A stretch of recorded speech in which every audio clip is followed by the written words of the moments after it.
Alors, le deuxième exercice de régression linéaire, qui est d'ailleurs numéroté 10 cette année, propose un nuage de 4 points que j'ai représenté ici, avec une double série aléatoire, x et y. Alors, je les ai mis en tableau ici, x et y en dessous. Alors on voit assez facilement, d'ailleurs on le voit encore mieux quand j'ai fait le calcul pour x2, c'est que x2 et y2 prennent les mêmes valeurs. Donc ça signifie que les 4 points sont sur la parabole, la courbe y égale x2, que j'ai représentée là.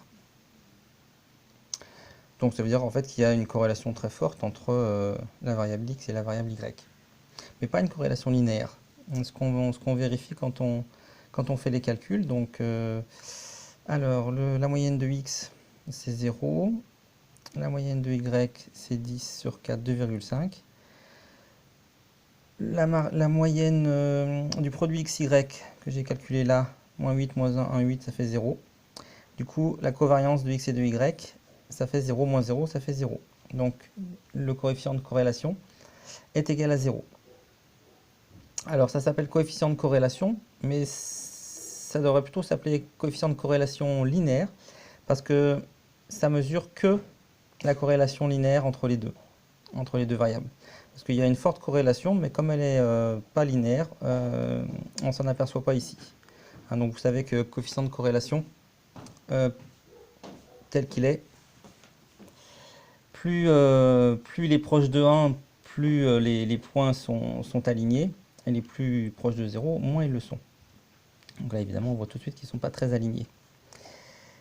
La droite de régression, qui ne va pas être une très bonne droite de régression, qui va être la moins pire des droites. Le calcul, alors j'avais fait le calcul de x2, y2 en prévision de la variance, mais en fait on ne va pas en avoir besoin, puisque la nullité de la covariance va faire qu'on va avoir directement a égale 0, et b égale la moyenne de y, qui est 2,5. Donc la droite de régression, c'est y égale 2,5. Elle est horizontale et elle est posée ici. Donc effectivement, elle passe pas très... Enfin,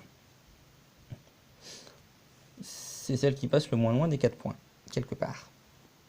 Donc voilà pour cet exercice 10.